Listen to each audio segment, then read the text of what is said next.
Chers amis golfeurs, laissez-moi d'abord vous souhaiter la bienvenue à votre leçon de golf personnel sur le jeu court. J'espère sincèrement que les conseils que vous allez retrouver sur cette vidéo cassette vous permettront d'améliorer certaines facettes de votre jeu.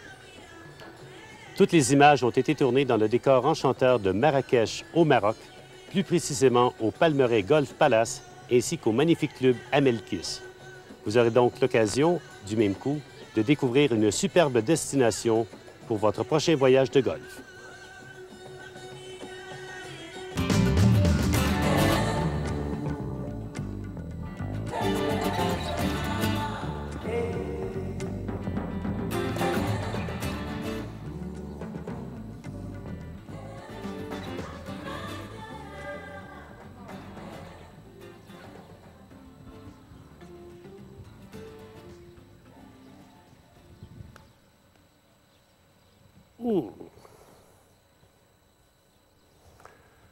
Les coups roulés représentent un très grand pourcentage du total des coups qui sont joués dans une partie de golf. Donc, il est important de bien se concentrer sur ce bâton puisque c'est le seul qu'on se sert pratiquement à tous les trous.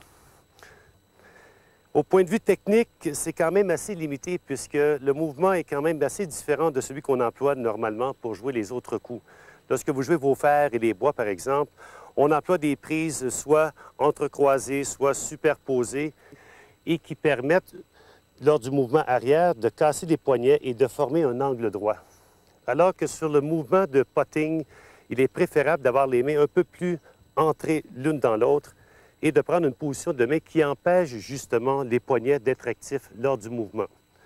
Donc, si vous placez votre première main sur le bâton, idéalement, c'est de placer votre index sur le long de la poignée et ensuite, en le déplaçant légèrement, entrer l'autre main sous l'index et surtout essayer de sentir les mains qui sont bien entrées une dans l'autre. On peut même avoir les mains un peu, une par-dessus l'autre, beaucoup plus qu'en temps normal sur une prise régulière, par exemple.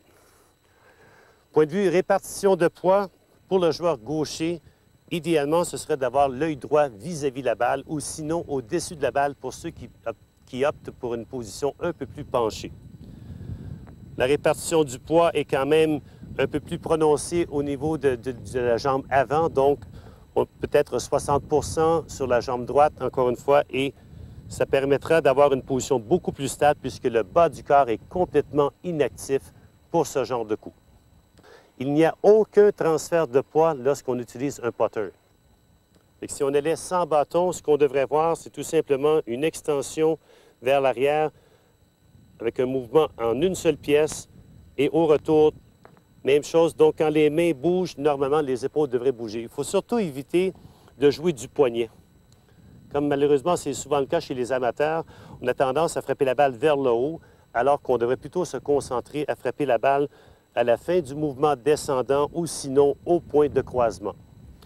La position comme telle que vous adoptez, c'est quand même assez personnel. On remarque que chez la majorité des joueurs de golf, il y a presque autant de styles de putter qu'il y a de joueurs de golf comme tel. Il y en a qui préfèrent avoir les bras bien allongés, d'autres les coudes un peu pliés. Ça ne dérange pas du tout en autant que le mouvement demeure le même pendant toute l'exécution. Donc, placez-vous de façon à être bien à l'aise. On dit souvent que la meilleure position que vous pouvez adopter pour le putting, c'est tout simplement celle que vous avez adoptée la première fois que vous avez effectué un coup roulé. Donc, encore une fois, la position du dos, c'est personnel. La position des pieds également, la position des mains qui soit confortable, les mains qui sont entrées bien une dans l'autre, de façon à ce que ce soit solide. Essayez de sentir que les mains travaillent vraiment en harmonie, comme si vous aviez l'impression d'avoir une seule main. Et à partir de là, c'est tout simplement un mouvement de balancier qu'on veut en ligne droite derrière et bien sûr en ligne droite devant. Évitez surtout de bloquer les mains au moment de l'impact et de laisser passer la tête du bâton. Ce n'est pas l'idéal. Ce qu'on voudrait plutôt, c'est une continuation des deux mains. Donc, on a l'impression que la main du haut tire et que la main du bas pousse exactement avec la même force. Donc, en résumé, assurez-vous que les poignets sont bien fermes et qu'il y a continuation du mouvement lors de l'exécution. On va maintenant passer à la lecture du verre. Pour bien préparer votre prochain voyage au Maroc, contactez l'Office national marocain du tourisme, 161 rue Saint-Honoré, 75 01 Paris, 01 42 60 63 50. 01 42 60 63 50. Bien lire un vers, c'est d'abord et avant tout une question d'anticipation. Même que ça commence avant d'arriver sur le verre comme tel, dès que vous jouez votre coup d'approche au verre, vous devriez déjà avoir une bonne idée du genre de coup roulé qui vous attend. Il est quand même toujours bon d'y aller de plusieurs angles pour vous assurer d'une bonne lecture.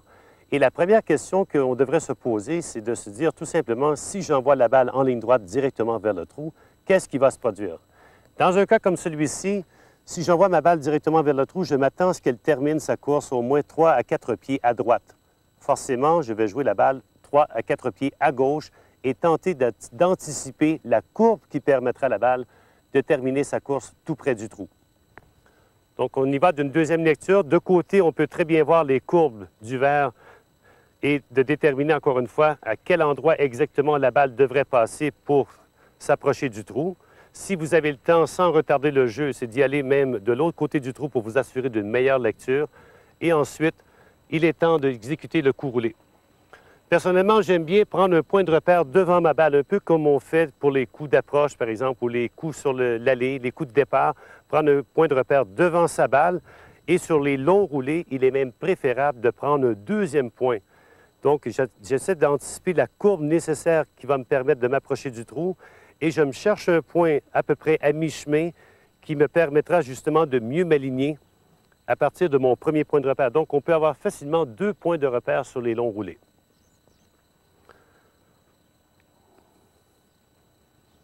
Donc, une fois que votre lecture est bien faite, il s'agit maintenant d'exécuter et de concentrer principalement sur la force nécessaire maintenant pour se rendre jusqu'au trou.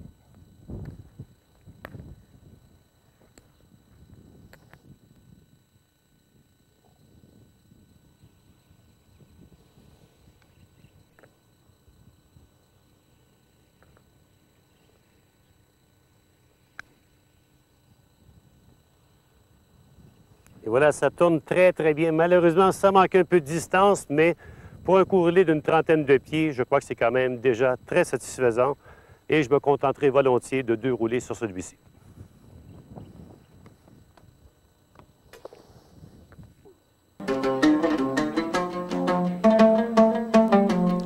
Le golfe d'Amelkis, situé à Marrakech et signé par Cabell Robinson, est l'un des joyaux du golfe marocain. 18 trous par 72, 6657 mètres de pur plaisir.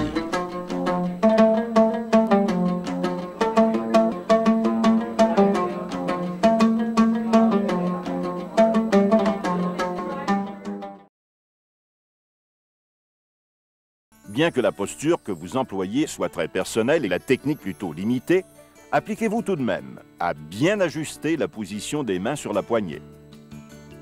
Placez un peu plus de poids sur le pied avant. De frapper la balle vers le bas et non vers le haut. À partir de cette position, développez un mouvement calme de balancier du triangle formé par les mains, les bras et les épaules et gardez les poignets fermes lors de l'exécution. Panorama unique à Marrakech, le Palmeraie Golf Palace, un superbe hôtel 5 étoiles de luxe au pied du golfe de la Palmeraie.